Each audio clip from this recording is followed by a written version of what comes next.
Assalamu alaikum students. So today we are starting a practical based series for the biology year 2026 for the examination 2026. So we'll be starting from one of the very experiment which is experiment number 6. That is that how much a bacterial pathogen shows sensitivity or resistance against a particular antibiotic by the Dis diffusion method or the Calbi-Beers method. Okay बच्चों, सो जो पहला जो आपका experiment है, जो कि series के अंदर आपका पहला एक्सपेरिमेंट आ रहा है, जो कि ये कह रहा है कि आपने इन्वेस्टिगेट करना है, यू हैव टू इन्वेस्टिगेट कि कितना कोई भी बैक्टीरियल जो पैथोजन है वो सेंसिटिविटी दिखाता है या रेजिस्टेंस दिखाता है against a particular antibiotic by this diffusion method और द कैल्बी-बेयर्स मेथड. बच्चों, this method is very very important in biology because ये एक ऐसा मेथडोलॉजी है जिससे हम चेक कर सकते हैं कि क्या कोई भी ऐसा बैक्टीरिया जो कि पैथोजेनिक है, जो कि नुकसान पहुंचा सकता है, कि इधर वो किसी एंटीबायोटिक के खिलाफ रेजिस्टेंट तो शो नहीं कर रहा कि कहीं एंटीबायोटिक हम ले रहे हैं या उसको यूज़ कर रहे हैं लेकिन उस बैक्टीरिया पे कोई असर नहीं हो रहा, या वो सेंसिटिव है, या वो एंटीबायोटिक लेने से हमारा जो बैक्टीरिया, जो भी बीमारी हमारे अंदर जो कि बैक्टीरिया की वजह से है, तो वो उस एंटीबायोटिक के असर की वजह से वो बीमारी जो है वो ख़त्म हो रही है और बैक्टीरिया पे वो इफेक्ट कर रहा है. तो ये हमें इन्वेस्टिगेट करके बताना है. बट जो मेथडोलॉजी है that is the disc diffusion method या Kirby Bauer method. Before explaining the dis diffusion method या Calbi-Beers method, it is very important to explain few terms जो कि हम नॉर्मली यूज करते हैं और जो कि आपकी बायोलॉजी की बुक में बहुत कॉमन है. The first terminology is media. आप सबको पता है कि एक चीज होती है मीडिया.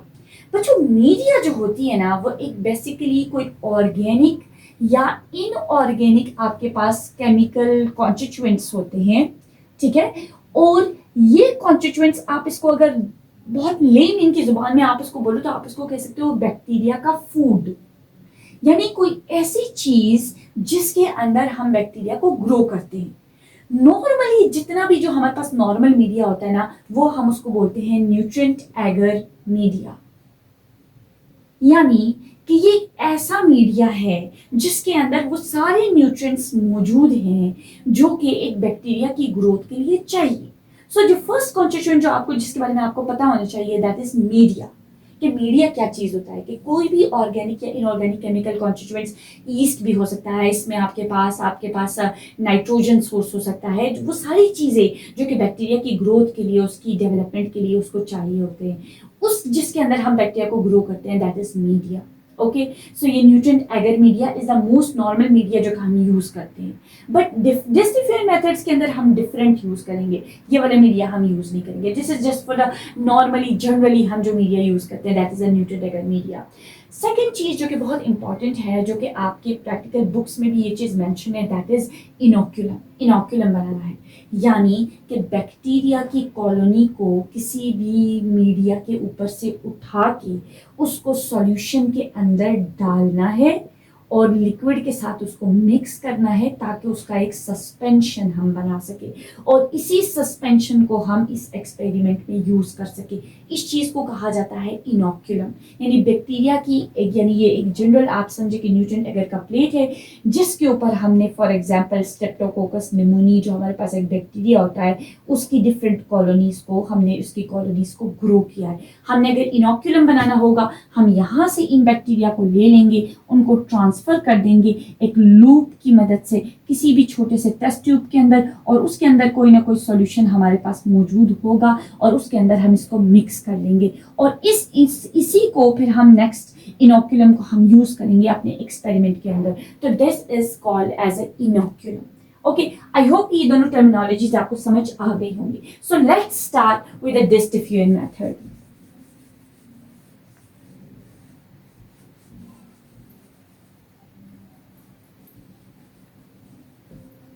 डिस डिफ्यूजन मेथड, जिसको कैल्बी-बेयर्स मेथड भी कहा जाता है, इज वेरी इंपॉर्टेंट मेथडोलॉजी जिसको हम यूज करते हैं कि क्या वाकई में कोई बैक्टीरिया जो है वो उस एंटीबायोटिक के खिलाफ काम कर रही है या नहीं कर रही है.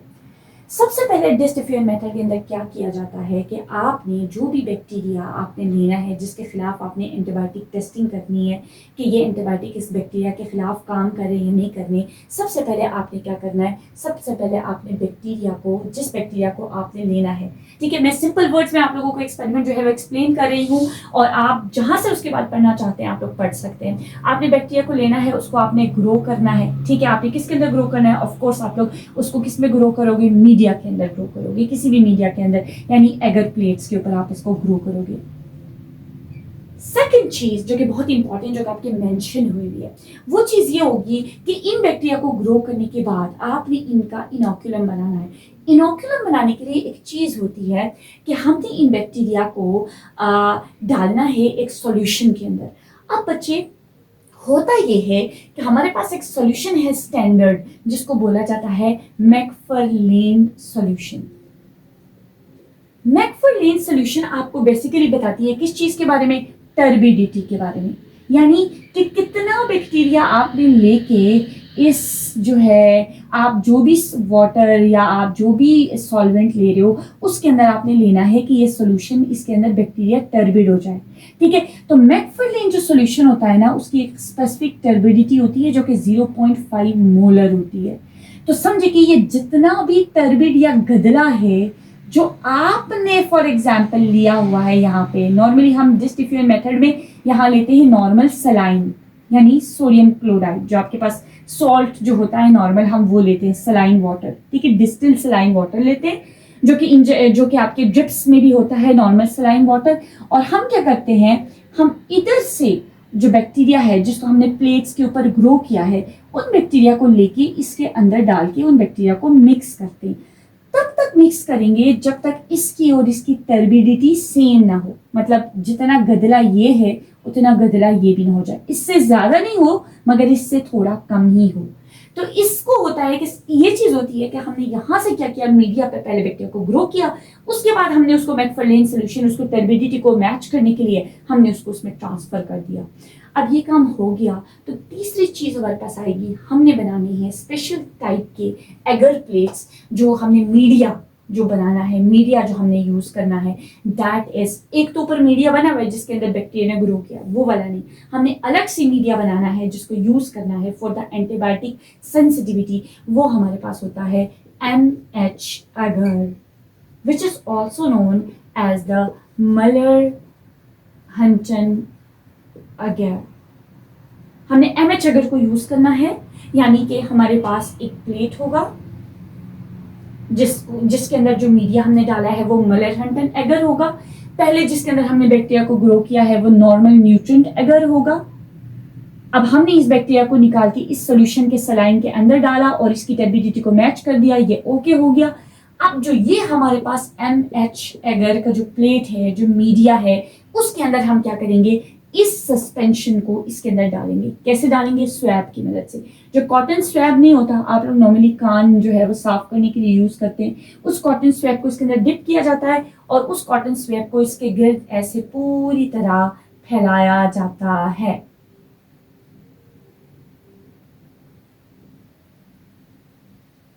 ठीक है, जाहिर सी बात है, नीचे मीडिया है आपके पास मलर-हंटन और ऊपर आपके पास स्वैब के जरिए क्या आया, पूरा का पूरा आपके पास बैक्टीरिया की जो है वो कॉलोनी है। अब इसको हम करेंगे इंक्यूबेट। इंक्यूबेट मतलब जाहिर सी बात है इसको हमने बैक्टीरिया को ग्रो करने देना है, बट बिफोर इंक्यूबेशन हमने एक चीज करनी है। क्या करनी है, हमने छोटे छोटे एंटीबायोटिक्स के डिस्क लेने हैं, छोटे छोटे एंटीबायोटिक के डिस्क लेने हैं। समझे कि ये एंटीबायोटिक, क्लासेस के बारे में मैं आपको बाद में बताऊंगी, जैसे ये एंटीबायोटिक फॉर एग्जांपल आपके पास है पेनिसिलिन, फॉर एग्जांपल ये एंटीबायोटिक आप सबको पता होगा, फ्लैजिल जो एक एंटीबायोटिक होता है जो कि नॉर्मली हम पेट दर्द के लिए लेते हैं, सो इसका बेसिकली नाम होता है मेट्रोनिडाजोल। फॉर एग्जांपल ये एंटीबायोटिक हमारे पास आता है, नॉर्मली आपको पता होगा आजकल जो बहुत यूज करते हैं हम लोग, एजोमैक्स।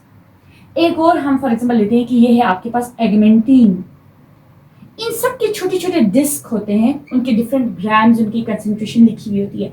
इन डिस्क को फॉर एग्जांपल एगमेंटीन को लाके हम यहाँ लगा देते हैं, मेट्रोनिडाजोल को हम यहाँ लगा लेते हैं, उसके ऊपर इसका नाम भी लिखा हुआ है, M लिखा हुआ है, एगमेंटीन लिखा हुआ है, इतने ग्राम एजोमैक्स को हम यहाँ लगा देते हैं, फॉर एग्जाम्पल पेनिसिलिन को हम यहाँ लगा लेते हैं, और हम एक और एंटीबायोटिक उनको हम यहाँ लगा देते हैं, कर लेते हैं, और उसके बाद हमने उसके अंदर उसके ऊपर सिरिंज की मदद से ये जो छोटे छोटे हमारे पास डिस्क थे वो हमने इसके ऊपर क्या कर दिए, प्लेस कर दिए। नीचे मीडिया है जो कि हमारे पास एमएच अगार है, उसके ऊपर हमारे पास जो है वो हमारे पास बैक्टीरिया की इनोकुलम है बैक्टीरिया का, जो कि हमने जो है वो बैक्टीरिया को क्या किया था, हम लोगों ने लाके जो इनोकुलम में से निकाल के हमने इसके ऊपर प्लेट के ऊपर हमने उसको पूरी तरह फैला दिया था। और जो तीसरी चीज उसके ऊपर गई है that is the antibiotic disc. छोटे छोटे एंटीबायोटिक डिस्क, कौन कौन से एंटीबायोटिक्स के, ये नॉर्मल एंटीबायोटिक्स है जो कि जो मैंने आप लोगों को बताया कि जो जनरली आपके जो है वो आपके मतलब नॉर्मली ये यूज होते हैं जो हमारे पास। तो ये सारे एंटीबायोटिक्स फॉर एग्जाम्पल हमने इनके ऊपर प्रेस कर दिया, हमने इसका ढक्कन लगा देना है पेट्री प्लेट का, और हमने इसको इंक्यूबेट करने के लिए रख देना है। ठीक है, नॉर्मल हमारे पास नॉर्मली होता है हम 12 टू जो है वो 24 आवर्स के लिए हम इसको इंक्यूबेट करने के लिए रख देते हैं। होगा क्या 12 टू 24 आवर्स के बाद कि ये जो नीचे हमारे पास बैक्टीरिया है, ऑफ कोर्स यहाँ पे जो बैक्टीरिया है they will start to grow. ठीक है, they will start to grow. और ये जो डिस्क है हमारे पास, ऑफ कोर्स इनके अंदर एंटीबायोटिक है, वो एंटीबायोटिक इस मीडिया के अंदर खुद को डिफ्यूज कर देगी। यानी एंटीबायोटिक जो है वो अपनी जो दवाई है जो इसके अंदर जो जितना भी कंसंट्रेशन इसका बना हुआ है ये क्या करेगी, ये खुद को डिफ्यूज करना स्टार्ट कर देगी। मतलब कि इसमें से वो जो एंटीबायोटिक है वो यहाँ से रिलीज होगा इसकी विसिनिटी के अंदर, और आपको पता है नीचे बैक्टीरिया की ग्रोथ स्टार्ट हो गई और इधर ये एंटीबायोटिक क्या कर रहा है, खुद को डिफ्यूज कर रहा है। जब हम 24 आवर्स, 36 आवर्स, 48 आवर्स, डिपेंड करता है कि डिफरेंट बैक्टीरिया का इंक्यूबेशन टाइम डिफरेंट होता है, कुछ बैक्टीरिया जल्दी ग्रो करते हैं, कुछ जो है वो टाइम लेते हैं। जब एक टाइम के बाद हम जब इसको प्रॉपरली देखेंगे इस प्लेट को, तो हमें ये स्ट्रक्चर कुछ ऐसा मिलेगा। फॉर एग्जाम्पल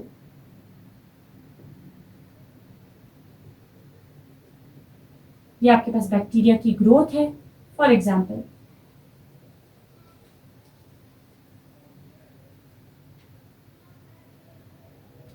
और ये हमारे पास वो डिस्क थे जो हमने रखे हुए थे।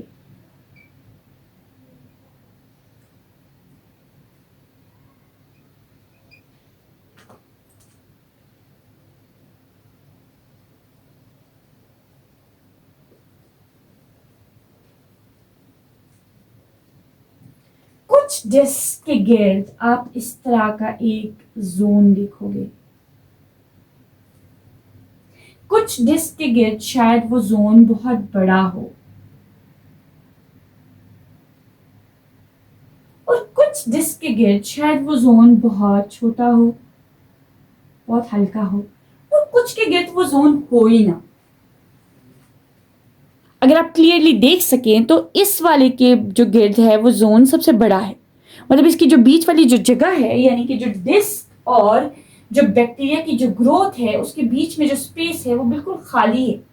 इसकी स्पेस है but it's not very wide, बहुत छोटी है, और इसकी भी है but it's very for example very light. लेकिन इसके गिर्द और इसके गिर्द स्पेस है ही नहीं। ये जो चीज है दिस वन कि ये इतना इसने जो स्पेस बनाया है इस एंटीबायोटिक के बाहर, यानी इतनी जो बैक्टीरिया जो यहाँ पे ग्रो किया था ना वो बैक्टीरिया ग्रो नहीं कर सका। क्यों नहीं कर सका? Because of this antibiotic. इस एंटीबायोटिक ये डिफ्यूज हो गया इस मीडिया के अंदर और इसने इस बैक्टीरिया की ग्रोथ को यहाँ होने नहीं दिया, इसकी ग्रोथ को रेजिस्ट किया बैक्टीरिया की। इसका मतलब है कि ये जो एंटीबायोटिक था, ये जो भी एंटीबायोटिक था, दिस इज यानी ये जो हमारे पास फॉर एग्जांपल जो बैक्टीरिया है, this is sensitive towards this antibiotic.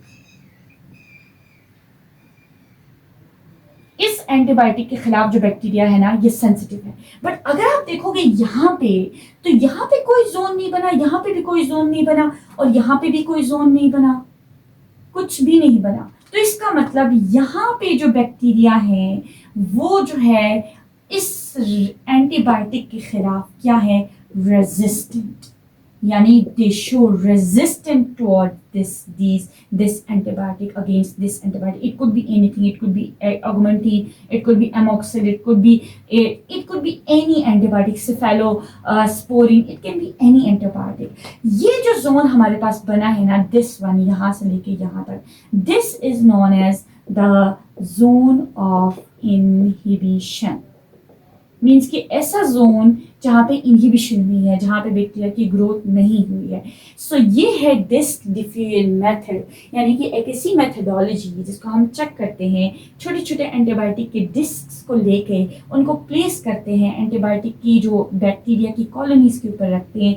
तो उससे हमें ये पता चलता है कि वेदर ये जो बैक्टीरिया है ये इस एंटीबायोटिक के खिलाफ सेंसिटिव है, या इधर ये जो बैक्टीरिया है वो इस एंटीबायोटिक के खिलाफ रेजिस्टेंट है. So this is the disc diffusion method or the Kelby-Beers method. उसके बाद हम ये देखते हैं कि इधर ये किस वे में, किस लाइन में फॉल करता है. फॉर एग्जांपल अगर ये बैक्टीरिया आपके पास, अगर हम ले लेते हैं फॉर एग्जांपल ये बैक्टीरिया आपके पास बैसिलस है, या ये बैक्टीरिया आपके पास स्ट्रेप्टोकोकस है, ठीक है. तो हमारे पास जो डिफरेंट CLSI के गाइडलाइंस होते हैं उनके अंदर आपको बताया गया हुआ होता है कि आपने इस जगह से लेके, इस सेंटर पॉइंट से लेके इस जोन तक आपने मेजरमेंट करनी है. फॉर एग्जांपल अगर यहाँ से यहाँ तक हम इसको मेजर करते हैं और ये हमारे पास आता है 12 mm, तो उस बुक के अंदर हमें ये मेंशन हुआ होता है उसके अंदर कि इधर 12 mm हमारे पास इधर ये सेंसिटिविटी में आता है या ये रेजिस्टेंस में आता है. फॉर एग्जांपल वो मेंशन हो सकता है वहाँ पे कि लेस देन जो 12 हमारे पास है ना, दैट विल बी जो है resistant and more than 12 will be sensitive. So इसी तरह से हम जो है वो डिस्क डिफ्यूजन मेथड के जरिए CLSI गाइडलाइंस को लेकर we normally check either this bacteria is sensitive और resistant towards certain antibiotics. So this was all about the disc diffusion method.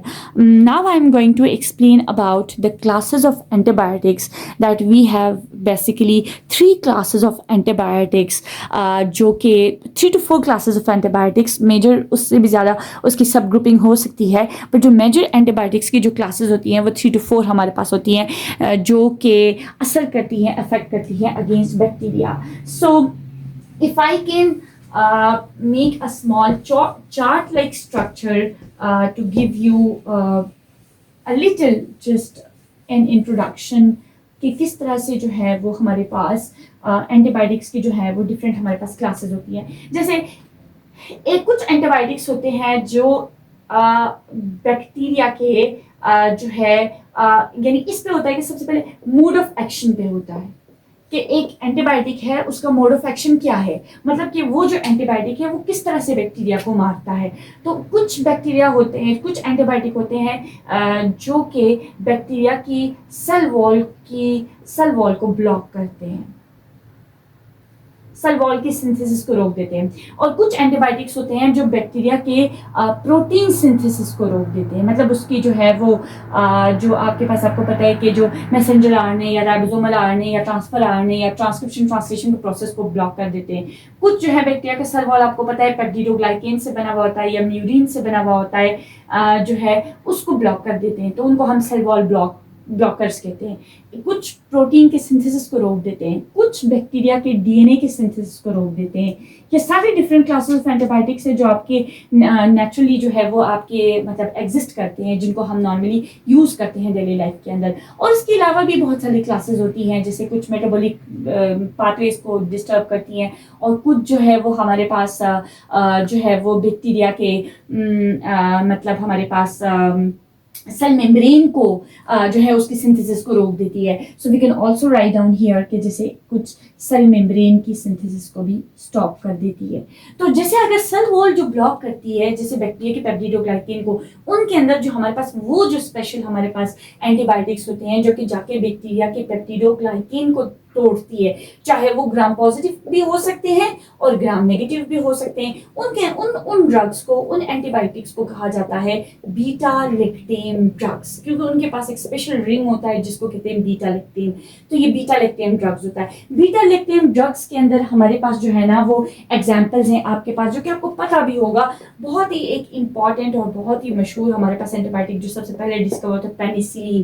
Penicillin जो है वो जाके डायरेक्टली बैक्टीरिया के सेल वॉल को ब्लॉक करती है। प्रोटीन सिंथेसिस में आपको पता है, जैसे मैंने अभी बताया, ट्रांसक्रिप्शन ट्रांसलेशन बैक्टीरिया को जो है वो रोकेगी। और इसके अंदर जो है वो हमारे पास इंपॉर्टेंट जो एंटीबायोटिक्स आती है उनको हम कहते हैं टेट्रासाइक्लिन्स। ठीक है, टेट्रासाइक्लिन्स जो प्रोटीन है उनके सिंथेसिस को रोकती है।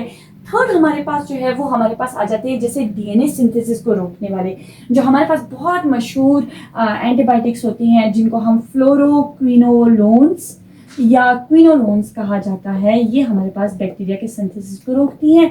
और अदर देन दैट ये भी है कि इनके अंदर जो एक मेजर एग्जांपल है वो आपके पास आता है सिप्रोफ्लोक्सासिन। ये बहुत सिफ्टोजैम या इस नाम से जो है वो ये हमारे पास या सिप्रोफ्लोक्सासिन के नाम से हमारे पास जो है वो ये जो एंटीबायोटिक ये पाया जाता है। And the last one is the cell membrane synthesis को जो स्टॉप करेगा। ठीक है, जो सेल मेम्ब्रेन सिंथेसिस को स्टॉप करेगा उसके अंदर जो हमारे पास एग्जाम्पल्स आते हैं, उनके अंदर जो एंटीबायोटिक्स की एग्जाम्पल आती हैं, दे आर पोलीमाइजीन्स।